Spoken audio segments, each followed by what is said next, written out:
ከሩዝ ፍሬ የምታንስ አንዲት ትንሽ ልብ በድንገት በማህፀን ውስጥ መምታት ትጀምራለች። እናቱ ገና ማርገዟን በውጫዊ አካሏ ሳታውቅ በፊት አዲስ የሰው ልጅ ህይወት መፈጠር ይጀምራል። ነገር ግን እናቲቱ በድንገት ሁል ጊዜ የድካም ስሜት የሚሰማት ለምንድን ነው? የማቅለሽለሽ ስሜቱስ ለምን እየበረታ ይሄዳል? ስሜቷ ስለምን እንዲህ ባንዴ ይዋዥቃል? ለመሆኑ በሁለተኛው እርግዝና ወር ውስጥ በጽንሱ ላይ ምን እየተከናወነ ነው? አብዛኛው ሰው እርግዝና ማለት እንዲህ የሆድ ማደግ ብቻ ይመስለዋል። ነገር ግን እውነተኛው ተአምር የሚጀምረው ከዚያ በጣም ቀደም ብሎ ነው።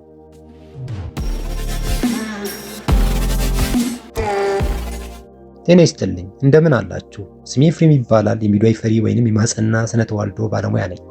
በዚህ ቻናል ላይ ስለ እርግዝናና ስለ እናቶች ጤና በቀላል በሳይንሳዊና ህይወትን በሚለውጥ መልኩ አብራራለሁ። ቪዲዮውን ላይክ በማድረግ ይጀምሩ፣ እንዲሁም ለሌሎቹ እንዲደርስ ሼር ያድርጉ። ቻናሉን ሰብስክራይብ በማድረግ ቤተሰብ ይሁኑ። ዛሬ በሰው ልጅ እድገት ውስጥ ወደ አንዱ እጅግ ወሳኝ ምዕራፍ እንገባለን። የጽንሱ ልብ መምታት ወደሚጀምርበት፣ የሰውነት ክፍሎች መፈጠር ወደሚጀምሩበት እና እናቶች አዳዲስና ጠንካራ ምልክቶችን ማስተናገድ ወደሚጀምሩበት ወደ ሁለተኛው የእርግዝና ወር ነው። በዚህ ቪዲዮ ማጠቃለያ ላይ የሚከተሉትን በግልጽ ትረዳላችሁ። የሁለተኛው ወር ምልክቶች ለምን እንደሚከሰቱ፣ የትኞቹ ለውጦች መደበኛ ወይንም ተፈጥሯዊ እንደሆኑ፣ የትኞቹ የአደጋ ምልክቶች አሳሳቢ እንደሆኑ እና በዚህ ወሳኝ ወቅት ላይ የእናቱንም ሆነ የጽንሱን ጤና እንዴት መጠበቅ እንደሚቻል።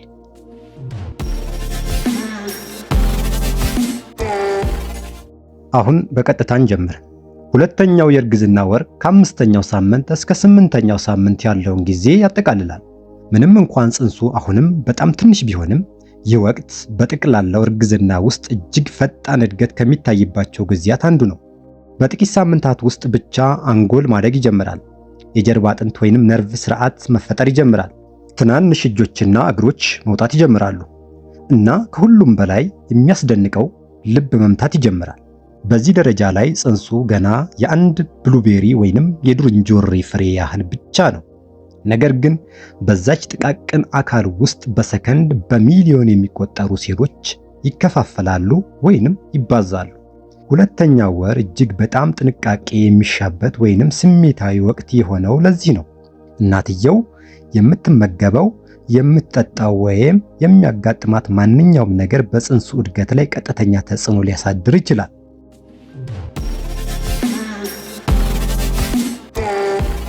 በእርግዝና ወቅት ከሚከሰቱት እጅግ ልብ የሚነኩ አፍታዎች አንዱ በ6ኛው ሳምንት አካባቢ ይከሰታል።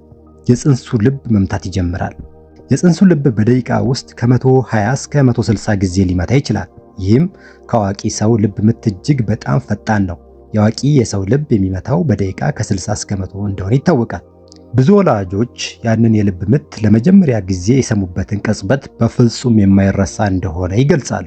ነገር ግን እዚህ ጋር መረዳት ያለብን አንድ በጣም አስፈላጊ ነገር አለ። በእርግዝናው መጀመሪያ አካባቢ የልብ ምቱ ሁል ጊዜ በአልትራሳውንድ ላይ ላይታይ ይችላል። አንዳንድ ጊዜ እርግዝናው የተጠነሰሰበት ትክክለኛ ቀን ከታሰበው የተለየ ሊሆን ይችላል። ዶክተሮች ማጠቃለያ ላይ ከመድረሳቸው በፊት ከአንድ ወይም ከ2 ሳምንት በኋላ አልትራሳውንድ ደግሞ እንዲያው የሚያዙትም ለዚሁ ነው። እናቶች ከሚጠይቋቸው ትላልቅ ጥያቄዎች አንዱ ለምንድን ነው በድንገት ሁል ጊዜ የማቅለሽለሽ ስሜት የሚሰማኝ የሚል ነው።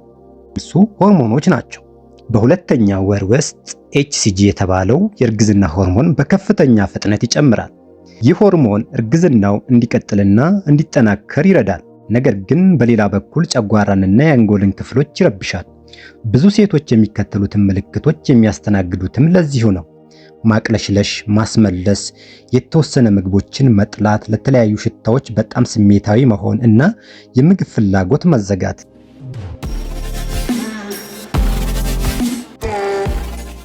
የመፍትሄ ክፍል ታዲያ መፍትሄው ምንድን ነው? በትንሹ በተደጋጋሚ መመገብ፣ ሆድ ባዶ እንዳይሆን ማድረግ፣ በቂ ፈሳሽ መጠጣት፣ ጠዋት ላይ እንደ ብስኩት ወይንም ክራክር ያሉ ደረቅ ምግቦች መመገብ፣ ማቅለሽለሽ የሚቀሰቅሱ ብርቱ ሽታዎችን ማስወገድ። ነገር ግን ማስመለሱ በጣም ከባድ ከሆነና እናትየው ምግብም ሆነ ውሃ ካልቻለች የሕክምና እርዳታ አስፈላጊ ነው። ሌላው የተለመደው ጥያቄ ደግሞ ምንም አይነት ከባድ ስራ ባልሰራ እንኳን ለምንድን ነው እንዲህ በከፍተኛ ሁኔታ የሚደክመኝ የሚል ነው። ምክንያቱም ሰውነት በውጫዊ መልኩ የማይታይ እጅግ ግዙፍ ስራ እያከናወነ ስለሆነ ነው። በሁለተኛው ወር ውስጥ የእንቅብ ወይንም የእንግዴ ልጅ መፈጠር ይጀምራል። የደም መጠን ይጨምራል። የሆርሞን መጠኖች በከፍተኛ ሁኔታ ይጨምራሉ። የእናቲቱ አካል ቀን በቀን ለጽንሱ ህይወት ድጋፍ የሚሰጥ ስርዓት እየገነባ ይገኛል። ከፍተኛ የሆነ የድካም ስሜት በጣም የተለመደ የሆነውም ለዚሁ ነው። መፍትሄዎቹ እድሉ ሲገኝ ሁሉ እረፍት ማድረግ፣ ቀደም ብሎ መተኛት፣ በቂ ውሃ መጠጣት፣ በብረት ወይንም አይረንና በፕሮቲን የበለጸጉ ምግቦችን መመገብ፣ አካልን ከልክ በላይ ካለማድከም ወይንም ከባድ ስራዎችን ከመስራት መቆጠብ።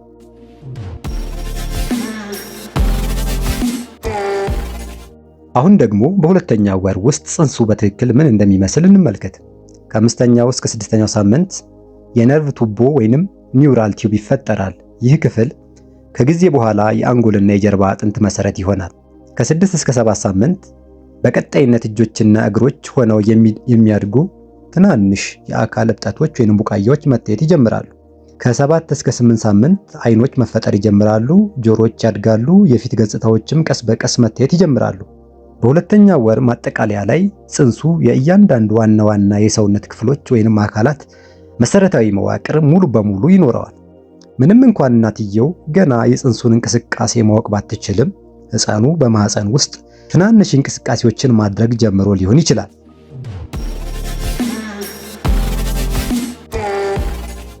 አሁን የምንነጋገረው ክፍል እጅግ በጣም ወሳኝ ነው። በእርግዝና ወቅት የተወሰኑ ምልክቶች መታየታቸው የተለመደ ቢሆንም ሌሎች ግን አስገዳጅ የአደጋ ምልክቶች ሊሆኑ ይችላሉ።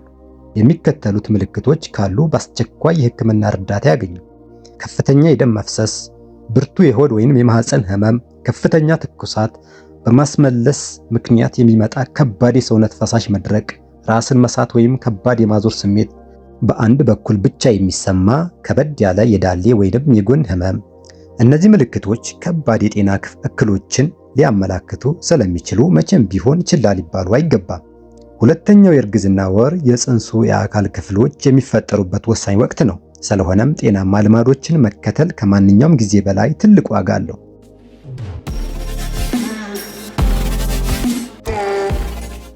አስፈላጊ ምክሮች: የፎሊክ አሲድ እንክብሎችን በየቀኑ መውሰድ፣ አልሚ ምግቦችን መመገብ፣ ከአልኮልና ከሲጋራ ጭስ መራቅ፣ በቂ ፈሳሽ ወይንም ውሃ መጠጣት፣ የቅድመ ወሊድ ወይንም የእርግዝና የሕክምና ክትትልን መጀመር፣ ያለ ባለሙያ ምክር መዋጥ ያለባቸውን ማንኛቸውንም መድኃኒቶች ከመውሰድ መቆጠብ። ያስታውሱ፣ ዛሬ የምናደርጋቸው ጥቃቅን ጤናማ ምርጫዎች እንኳ ወደፊት በሕፃኑ እድገት ላይ አዎንታዊ ተጽዕኖ ይኖራቸዋል። በሁለተኛው የእርግዝና ወር በማህፀን ውስጥ አንዲት ጥቃቅን ልብ መምታት ትጀምራለች። አንጎል መፈጠር ይጀምራል። እናም ሙሉ በሙሉ አዲስ የሆነ የሰው ልጅ ህይወት ጉዞውን በጸጥታ ይጀምራል። እርግዝና ማለት እንዲህ አካላዊ እድገት ብቻ አይደለም፣ በምድር ላይ ካሉ ትላልቅ ባዮሎጂካዊ ወይንም ተፈጥሯዊ ተአምራት አንዱ ነው እንጂ። እኔ ፍሬም ነኝ፣ የሚድዋይፈሪ ወይንም የማህፀንና ስነ ተዋልዶ ባለሙያ። ዓላማዬም እናቶችና ቤተሰቦች ስለ እርግዝና በሳይንሳዊ በግልጽና በልበ ሙሉነት እንዲረዱ ማገዝ ነው። ይህ ቪዲዮ ከጠቀማችሁ ሰብስክራይብ አድርጉ፣ ለሚፈልገውም ሰው ሼር አድርጉለት። ተጨማሪ የእርግዝናና የእናቶች ጤና ትምህርቶችን ለማግኘት ደግሞ አብራችሁኝ ዝለቁ። በቀጣይ በሌላ የተሻለ ቪዲዮ እስከምንገናኝ ድረስ በቸር ቆዩ።